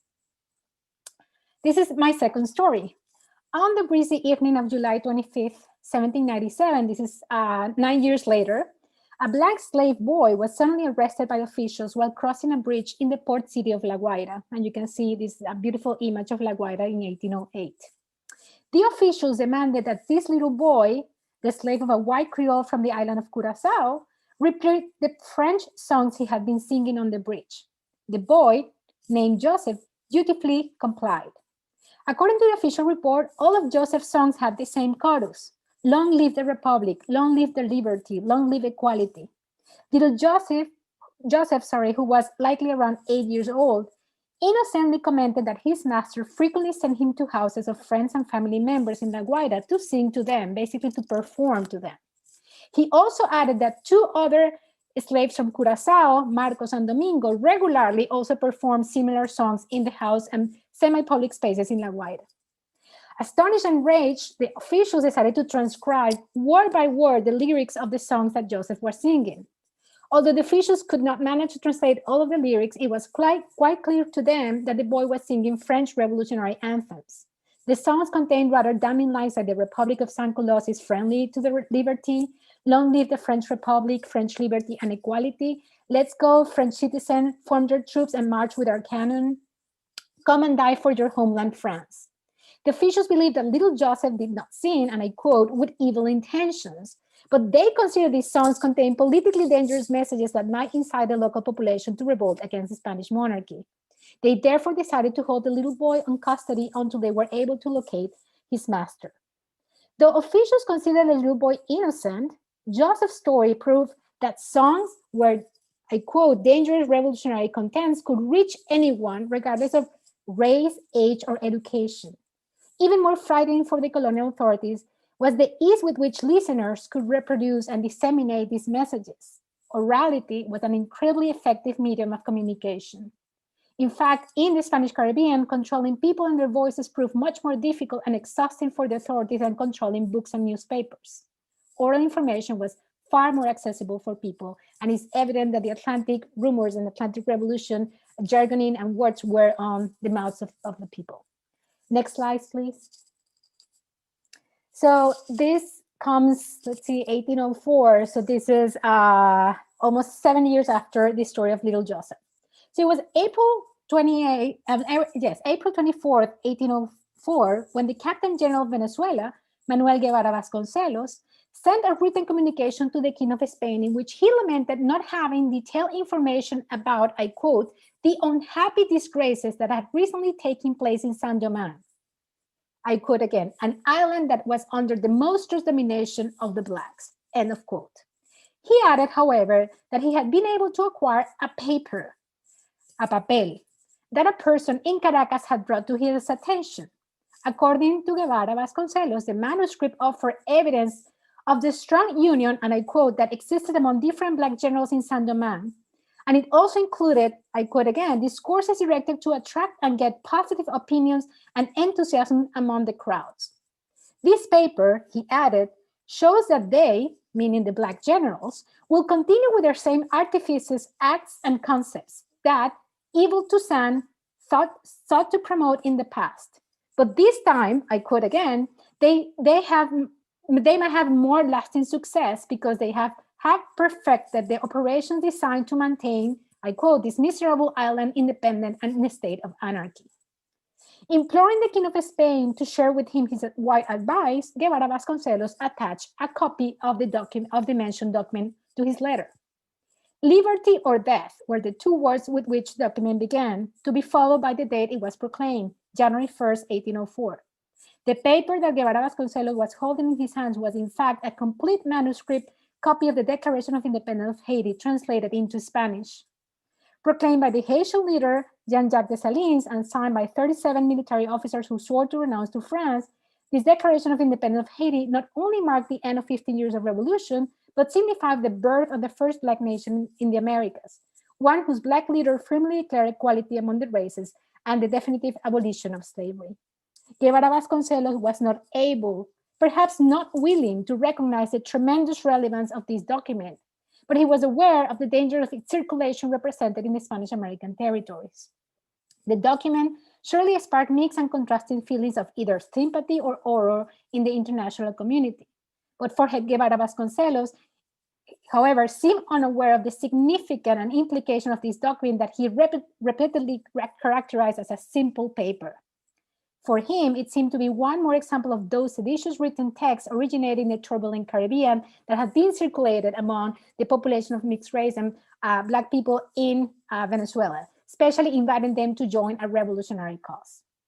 So these three stories are, in my opinion, evidence that between 1780s and 1808, the circulation of texts and rumors about the Atlantic revolutions, including the America as in the first case, the French as in the second story, and the Haitian as in the third story, in the Spanish Caribbean dramatically increased, exacerbating fears of racial confrontation and political conflict among colonial agents, but also feeding the hopes of an increasingly discontent population of color that were fiercely questioning colonial government. Let me see, by the close of the 18th century, it became very clear for officials in the Spanish America, especially in the Spanish Caribbean region, that the Americas was not a perfect extension of Spain. the social racial complexity, its dependency on slave labor, the economic struggles, and its open and immediate exposure to the theaters of revolution required different measures of social control and strategies to manage public information. Ideas of liberty and equality from the Atlantic revolutions reached the towns and ports dispersed in the Caribbean basin, and the turmoil of Saint-Domingue and Guadeloupe compounded local political anxieties and hopes. Colonial officials and white elites in Venezuela, in Cuba, in New Granada, in Santo Domingo began to pay more attention to the actions and words of the mixed race population, of the free Black population, enslaved people, and to reconsider the relationship with these subordinated groups. At the same time, these officials and elites increased their vigilance, trying to isolate the population from these external influence and sources of information. Such controlling actions, however, became very difficult because news about the revolutions flooded the region and sparked the interest of the common people, especially people of color, who began to use this language of revolution to represent their discontent and also to challenge their increasing interest in new political projects. With that, I'm just finished, and I'm going to pass it to Professor Grinberg.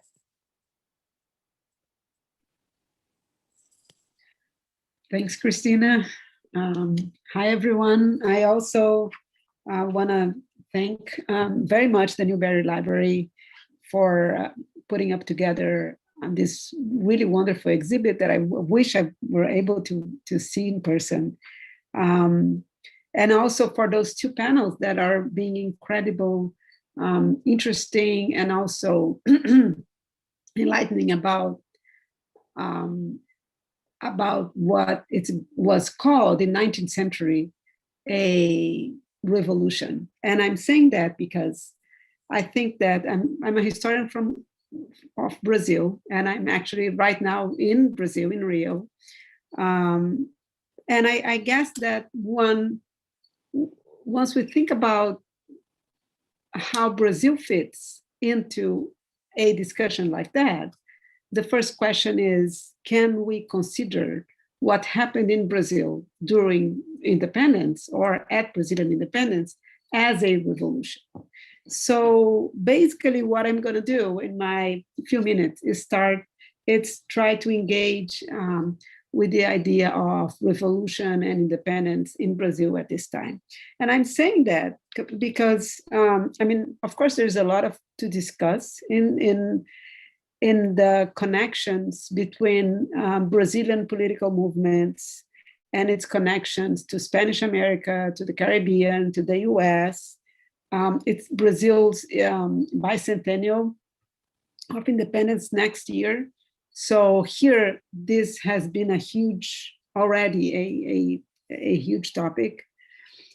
And my question about whether we're talking about a revolution refers to the main narrative about Brazilian independence, which is Brazil was the only country that was, after the independence, not only remained a kingdom, but also became an empire.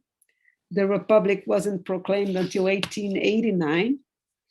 And the empire was ruled by Dom Pedro I, which was the son of the Dom João VI, the King of Portugal. So in fact, Brazilian independence was very unusual in many other ways, even before in 1808, in a context that was already described by my fellow panelists, fleeing from a French invasion of Portugal, the Portuguese court moved from Lisbon to Rio. So this was, in fact, the only case in which a capital of an empire, a European empire, was moved to the Americas. And Rio de Janeiro became the port and became the capital of the whole Portuguese empire from 1808 on, even being a colony. That didn't mean independence, of course, but it meant that in some years later, oh, sorry, if you could just show my my PowerPoint, then those, yes, thank you. Thank you, Elizabeth. So here we are in the second, 1815, Brazil was officially recognized as part of the United Kingdom of Portugal. So not a colony anymore.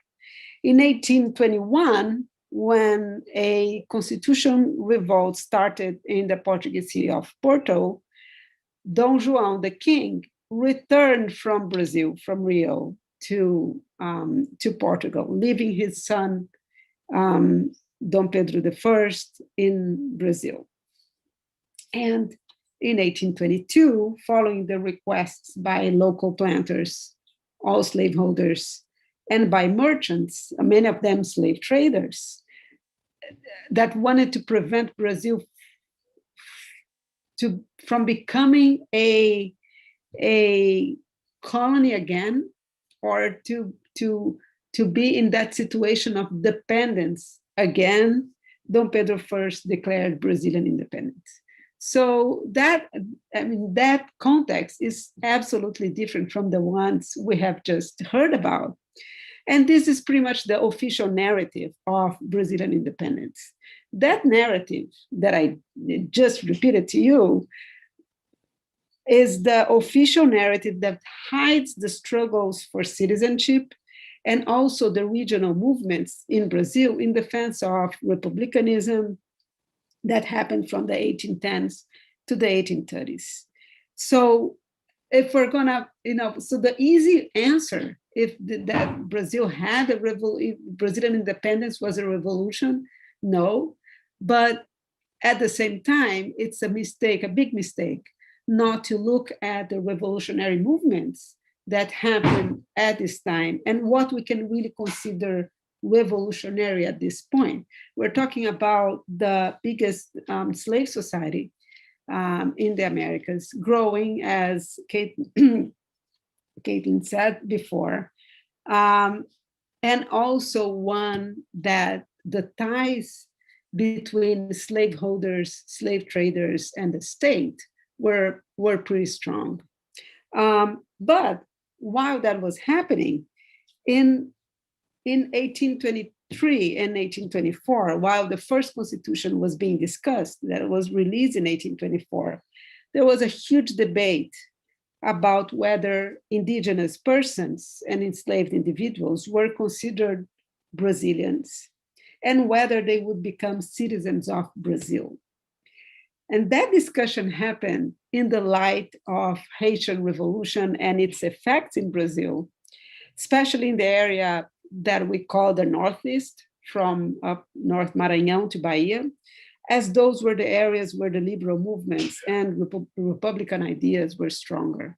So this was a time, I mean, it's much after the Haitian Revolution, but it's also a time where the ideas about the Haitian Revolution were circulating very strongly in those areas. And lots of Afro-Brazilians were accused of spreading those ideas around. So there was, I don't know how deep those movements were, but we know that the fear of the slaveholders was something that really prevented those movements of granting citizenship to most indigenous and also enslaved individuals to really become true. With the growing conversation about liberty, several groups of enslaved individuals started to claim, also as happened in Spanish America, that liberty should mean not only political independence, but also individual freedom from slavery. That claim resonated among the elite as, again, a lighting of gunpowder. Already fearing a potential development of a movement such as the Haitian Revolution here, they made sure to prevent those claims. So the Constitution stated that enslaved individuals were not citizens of the country, and even more complicated, also stated that African-born individuals, and Brazil at this time had the biggest African-born population outside of Africa, even if freed, they could never, ever become Brazilian citizens, as Portuguese could immediately. But at the same time, because of the big free and freed population of Brazil at this time, it stated that the descendants of slaves born in Brazil, free or freed, would become citizens of the country and would have the same civil rights as any other citizens. So that situation really made Brazil a very interesting and complicated case during independence. The same constitution that denied rights of nationality to all enslaved persons and denied citizenship rights to all African-born individuals, even the freed ones, didn't have any other racial clauses when it came to Brazilian-born Afro descendants. And that situation was in part the result of the high manumission rate in Brazil. And Brazil had the largest free Afro-descendant population in the Americas at this point, but also was the result of Afro-Brazilian struggles and claims for rights and inclusions since the late 18th century. So I just want to show you an example, and that comes from the case that I studied. So please, the next slide. Thank you. This is a picture of the Proclamation of Independence in Bahia that was that happened in 1823, and that's a celebratory portrait from 1931. And it shows the participation of many Afro descendants in that movement. The one I want to highlight, please, next one, is this man with his hat right in the middle of the detail with a red thing around his neck, which was Antônio Pereira Rebouças. So who is Rebouças?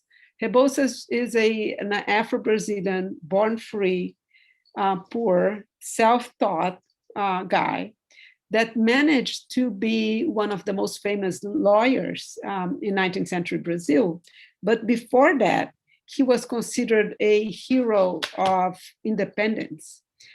And because of his participation in Bahian independence movement there in 1823. So because of that, he became a member of not a small group that managed to, of Afro-Brazilians that managed to enter Brazilian bureaucracy and the Brazilian state and really claimed for more rights. So he became sort of what we could call a vice governor of the province of Sergipe right after independence. But then in 1824, he was fired, accused to promote Haitian ideas. And I'm just bringing up his case to show that even though there were a possibility for social mobility and political mobility from those Afro-Brazilians that managed to participate in the independence and to be recognized as heroes, but there was also a very strong movement from the slave holders that tried to prevent this from happening. And the common accusation today, we'll just say racism. At this time, the accusation was of promote Haitian ideas or promote revolution. So we're really talking about a time where we could see revolutionary movements, but also a time where we could really see anti-Haitian, anti-revolutionary movements. I don't believe Rebouças was a promoter of Haitian ideas, unfortunately. But he lost his position because of that. And then in the 1830s, was back to politics, now a member of the House of Representatives, advocating that all restrictions to full citizenship to men of color like him should be revoked. So even though in the Constitution there was no regulations that restricted Afro-Brazilian rights, in practice, several restrictions remain, especially connected to the occupation of public positions. And what is interesting is that in the 1830s, Rebouças lost practically all claims that he defended in his public life. He became very isolated. And at a certain point in the late 1830s, he was basically alone in the House of Representatives, bringing up those claims, and also being in a very open way, object of racist attacks, not just from the other fellows representatives, but also from the audience who would go to the sessions and who would call him different names and say that he didn't have the right to be there. So again, the 1820s and the 1830s in Brazil were a time where probably it's the first time where social movements based on racial equality really gained the public discussion. But it's also a time when the opposition and the movements to restrain that got really, really strong. And it's interesting because that doesn't go necessarily with abolitionism in Brazil. So Rebouças was not an abolitionist. I mean, his son was one of the most famous abolitionists in the country, André Rebouças, but he wasn't. He wasn't an abolitionist then. He was a defender of the ending of the African slave trade, but he wasn't against slavery. So what I'm trying to point out here too is that when we get closer to that historical context, we really need to understand, and it's not easy, I think, nowadays, that you can be conservative when we look at him with the eyes of the whole hemisphere. Now, a hemispheric perspective, we could call Rebouças a conservative man. He was a liberal for Brazilian standards, and he was revolutionary in the terms that he was a defender of equality among free men, but he wasn't against abolition of slavery. So what I'm trying to say is that we need to go through those different ways to think about political activism in those different places and see the differences, but also the similarities, in order to find the connections, but also to understand what it meant to be revolutionary at this point. And by then I want to finish with the last slide. Just saying that, bringing to our present now in Brazil, that it's unfortunate but necessary to say that some of Antônio Pereira Rebouças' demands and struggles are not fulfilled yet. His loneliness as a member of House of Representatives that were seen by several of his colleagues as someone that could not be there still resonates today. 3 years ago, one of Brazil's most important advocates for Afro-Brazilian and LGBT rights, Rio's councilman Marielle Franco, was killed. Her death was celebrated by several people, including other councilmen. Until now, the crime remained unsolved. So with those connections between past and present, I stop here and I go back to the discussion.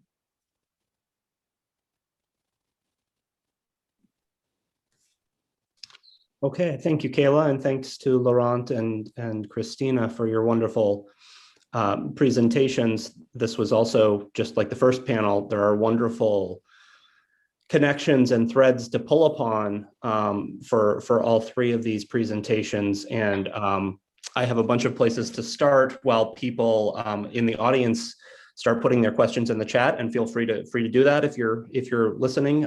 Put those questions in the Q&A and we will get to them. I'm going to start with a question that I didn't plan on, but I resonated through all three talks, so I want to start with it. And that's sort of about, well, it's about information and the sort of media scape of the places that you study. Laurent's wonderful comment about the new verb that was coined through the Declaration got me thinking about this and thinking about orality and documents in this period. I wonder if each of you could speak about sort of how information how got passed around in this period, how information led into the revolutions or the independence or emancipation struggles in your areas of study, growing and changing. Whoever wants to start here should chime in. I'll just say quickly, because Cristina, I love that the fact of the song. Well, all of the three examples are so interesting, but notably that last one made me think about the fact that, and Duke also not that long ago acquired a kind of handwritten manuscript from Haiti of the revolution of the Declaration, and what I think it makes clear is how much the written, handwritten things that we have are traces of orality, right? You know, in a sense, they're kind of like people are reading these and then recopying them, and so much more. It just kind of reminds us that actually it's the spoken word, I guess that's transmitting, and then song, as you described, I think is a great example. Theater, other kinds of forms that, and I think that whole world is really important to consider. Of course, it's harder to study than the written, obviously, because the archives left are, but I actually think that in many ways it's probably more important for people sort of constituting revolutionary consciousness. And so I think as historians, you know, that's I think a movement that's happening now is to really try to understand, obviously going back to Julia Scott's work, which was kind of argued about the centrality of spoken word, but that would be my first quick response.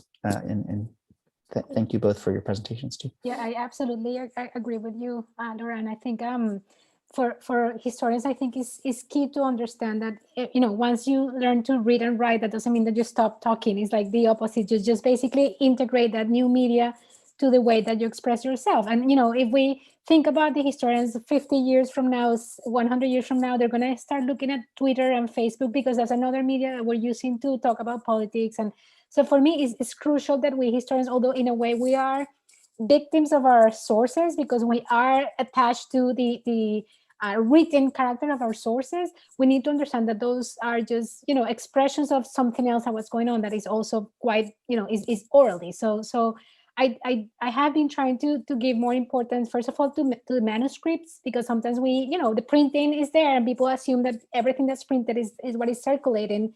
Well, in fact, you know, even though there were printing press or other places without printing press, which was the case of Venezuela, you know, how powerful the manuscripts forms were is amazing. And again, this is a declaration of the independence of Haiti that came into the hands of the Captain General, and it's only 3 months later. I mean, it's completely translated. It's in April, right? So it's only 4 months later, and that speaks about, you know, also the velocity, how fast people will take a document, translate it, put it on a paper, and send it to, in this case, to Caracas. I haven't been able to identify how it arrived in Caracas, but it's quite interesting to see that it's already in the hands of the Captain General, who's, by the way, not, or as I said, not willing to recognize, but not aware of the significance of the political significance of the document.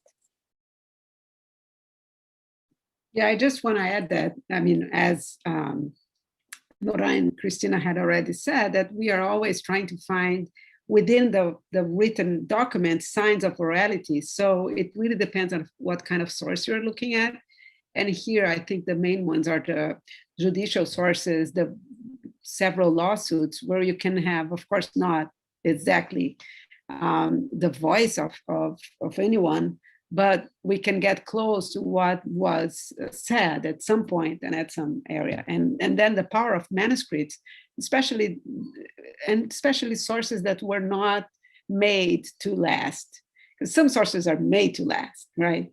Reports and all kinds of printed sources, but the ones who were, and even lawsuits, but the ones that we just find, you know, by luck, those are the ones who probably give us the best sense of what you're talking about orality and about organized thoughts. And then we can find more than we did before as historians. Thank you. A quick sort of factual question for Keila that came up in the chat. The very powerful last image you showed. Can you just translate for that? Does it say who was sent to kill her? Is that what it says? No, who ordered the killing? Who ordered the killing? Yeah, okay. Who is behind, you know, the killer? Okay, thank you. yeah, there's the image that the question was about. Yeah. So what it says is who ordered the killing. Okay, a question from Mason. I'm wondering, is there any work that's been done that you recommend that considers revolutionary movements as part of colonial history and not so much as independence movements for liberation from colonization? After all, the people engaged in these movements seem on the whole to have come from elsewhere, or at least their ancestors. And most, if not all of them, wouldn't have been in these places were it not for colonial powers. Movements that are truly liberating from colonization would seem to need the inclusion of indigenous peoples and what they suffered because of colonization. So can you comment on that in your different contexts? A quick things come to mind, and I'm sorry, did you want to say something, Cristina? For me is the whole history of kind of royalism and evocations of kings by indigenous people, by enslaved people, so which are clearly not really independence movements, right? In a certain way, right? They're often actually articulating they're articulating demands based on calling on a king against other local enemies, right? Or kind of, so that's a context in which you have, it's very much sort of embedded in the imperial landscape about different kind of power sources. I mean, I think the point about the indigenous is totally vital. In the Caribbean, obviously, you know, interestingly, both in Haiti, there is a kind of proclamation of indigeneity. The name Haiti is the indigenous name. They return to the indigenous name. And there are ways in which the kind of indigenous is evoked. And then perhaps more potently, the story of the Garifuna, or the Black Caribs in the Eastern Caribbean, who are a community of indigenous African people mixed together, who kind of essentially fight for their autonomy and freedom in the 18th century and get deported. And so there are kind of, I mean, that's one case. There are cases obviously where the indigenous kind of communities participate in this era that we could maybe make more central. That's maybe just a partial answer to the question.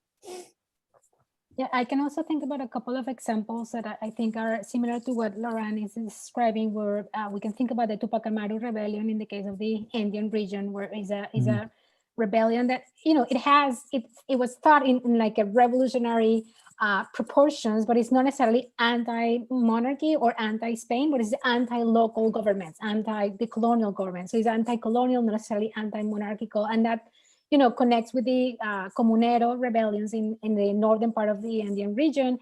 And if I have to think about kind of a work that I recommend, would be Marcela Echeverry's work on royalism in Popayan. I think that's an excellent example to look into, you know, understanding royalism within this context. I think that would be a great work to look at. That's just an added little interesting point is that at one point Dessalines calls the Army of Liberation in Haiti the Army of the Incas.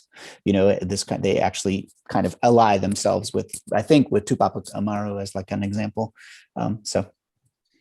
Yeah, and I mean, going along the same lines, I just want to add that, I mean, since the 17th century, there were claims and demands that, I mean, couldn't be called rights, but maybe today would call rights from military groups that were formed by indigenous and also enslaved people in the areas that became very supportive of Republican movements in the northeast of Brazil, especially Pernambuco. But those claims,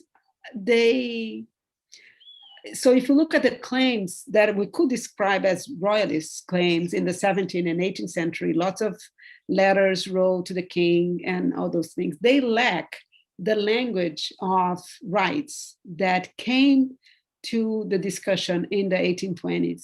So I think that, there is a shift that I think it's very important. That doesn't have to do necessarily with this disconnection between colonial and independence, but the inclusion of the language of rights as rights, differently than before, really changed not exactly the claims, but it changed the way they were understood. And that made really when you think of the word equality, when you think of the word merit, which was very important at this point, it really shifted the political meanings of the claims that were in some cases the same as were being made since the 17th century.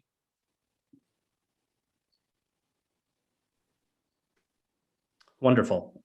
Thank you all. Another question that came up about the Haitian Revolution in particular and its connections to the Americas as a whole in this era. So discussions on the Haitian Revolution are usually followed by a mention of its unrepeatability, yet repeatedly through the Latin American revolutions and independence struggles, we see slaves and free people of color inject themselves into these revolutions and colonial conflicts to influence their outcomes, much like the Haitians did. So the question is, do we need to change our understanding of the probability or feasibility of slave revolution in the 18th and 19th centuries? How much should we consider the Haitian Revolution an unusual event? And should we be saying that other revolutions mimicked parts of the Haitian Revolution? Probably best to start with Laurent here and go from there. Yeah, I mean, I think that's a great question. I think, what I like to do is sort of try to get into the sort of the vision of the people we're studying, right? And obviously the many, many people in different contexts who were inspired by the Haitian Revolution and tried to repeat it, thought it was repeatable. In other words, so Aponte in Cuba, Gabriel in Virginia, later Nat Turner. I mean, we can multiply the examples, right? They obviously thought it was, they considered that they could use this example. John Brown actually essentially was drawing on the examples of the Haitian Revolution, and in some ways actually succeeded in doing what he intended to do. But there's a kind of way in which, so I think it was seen as repeatable, and at the same time, it was seen as repeatable by all those people who worked really, really hard to make sure that it wasn't repeated through the repressive mechanisms that we have talked about, right? So in a sense, it's almost like it's clear repeatability sort of shaped the whole history of the 19th century in that sense, right? The fact that it could happen elsewhere. And I also think that there are ways in which, you can think about the US Civil War, you can think about other cases in which, enslaved people or people of African descent played completely decisive fundamental roles as, not the same as the Haitian Revolution, because each event is unique, of course, but in some broader sense, I think, thinking from the Haitian Revolution about these other events helps you kind of think them differently too. And certainly the Latin American, all the work that the people on this panel have done, and that Cristina and Keila and others have done, are kind of, examples of how important it is to think the Latin American stories through the kinds of engagements you're mentioning. So. Yeah, and I just wanted to add, I completely agree with Laurent, and I also wanted to add that for the white Creole elites in Latin America, it was not only, they imagined they could be, repeated, and that's why they were afraid, and they tried to create kind of more mechanism of control. But on the other hand, I see like a two-pronged process in which they're also trying to address discontent and trying to open negotiations and communication with the people of color, especially, if you're thinking of Venezuela or Colombia, where New Granada, where you have 45% of the populations are mixed race, are pardos, then they at some point the white Creole elite have to imagine that they need to open spaces of negotiation and political struggle with them. So it opened, in one hand, there's more repression and control, but also more spaces to negotiate and talk about what kind of measures it can create to calm the spirits of rebellion among, in Venezuela in particular. I've seen that. Mm-hmm. I want to add those two things, which is a really interesting question, because I think basically for two reasons. One is that in some ways, all revolutions are unusual, and they're not, they cannot be repeated, even though the outcomes may be similar. When you think about a revolution, it can be seen as a unique phenomenon. On the other hand, you never know when a revolution is starting, because those things are not planned in a way that, okay, now we are starting this revolution here. And in some cases, when it's planned, it doesn't really, like the Malays revolt in Brazil in 1835 in Bahia, that was carefully planned, didn't go anywhere, just lasted for 5 hours, a couple of hours, and then the repression was huge. So that unpredictability of the revolutions and the uniqueness is something that we need to think about when we go back to that context. And at the same time, when we think and we reflect about those movements nowadays, then we can try to understand why a revolution like the Haitian Revolution never happened in the same way in other places. So it's really, what I'm trying to say is that when we ask a question like that, which is really interesting, is, I mean, I'm asking this thinking about with my 21st century mind, and then we'll have a specific answer to understand, okay, what was possible here and there, what was the repression, and what were the conditions. But then when we look back and try to think, you know, in any possible ways, with the mind of someone living in that context, we might think about inspirations, as Laurent said, less influence, but also circulation of ideas. But really, we don't know what we are going through. So it was basically those 2 points about that. Great, thank you. Thank you all. We're going to take one last question here, which is a wonderful concluding point, and then we'll wrap up. A question came through about the various ways in which colonialism and coloniality have tended to reinscribe themselves in the post-colonial Americas. So essentially, what to do about the neo-colonial condition in the Americas. Whoever wants to start. Shall I jump in? I'm sorry, we just keep doing the same order, but I will, unless somebody else. I think it's a really important point. I mean, I think the first thing just starts by naming it, right? You know, in other words, there are ways in which, of course, there was a kind of decolonization in the early 19th century and other ways in which there wasn't, right? Obviously, for indigenous people into the present day, it's still a colonial order. Of course, the United States then embarks on its own kind of colonial imperial projects throughout the region, et cetera. So I think we can start by kind of trying to name the ways in which it's certainly not a kind of easy progression. It's more of like a layered multiple forms of sometimes liberation and sometimes colonialism or coloniality that are kind of interlocking, right? And I think that's the kind of, I recently translated a work by Jean Casimir, who's a French, Haitian thinker, but it was from French to English. And he, you know, really trying to think through how much kind of colonial categories continue to shape even Haitian thinkers. So I think, anyway, there's a lot of work going on there to kind of think not only historically, but also about what categories we use and how they might continue to vehicle these colonial ideas and what we might do differently. Yeah, I just would add that for me it could be quite interesting to see how even the Creole leaders of independence in Latin America, they were concerned about the impossibilities or the challenges of facing independence like as a whole, right? They knew that once they got rid of Spain, there were other actors in the global sphere that were interested in dealing with Latin America. So you can see Simón Bolívar being preventing about the interests of the United States, or how the British will be interested in getting into Spanish America. So they knew that even after these 15 years or 20 years of war in Latin America, the independence as a whole was not achievable in the long run, because there were other challenges that will put, that the danger of coloniality was always there, and they knew it. So that for me is kind of an interesting thing to look at when you look into their discourses and writings. Well, in the Brazilian case, the persistence of the colonial order is very, very visible. That Brazil remained an empire, remained a monarchy, and kept slavery in the base of its hierarchy. So I guess from the end of the monarchy in 1889 on, what we see is the reproduction of the colonial hierarchies that some of them last until nowadays. So the fact that Brazil internalized the racial hierarchies that were part of the colonial order in terms of indigenous and Afro-Brazilian people throughout the 20th century, and even when you look at the indigenous population, really not recognizing its existence until very recent, is very much, talks very much about the persistence of colonialism. So nowadays, I can just say that the persistence of racism is probably a very strong racism, is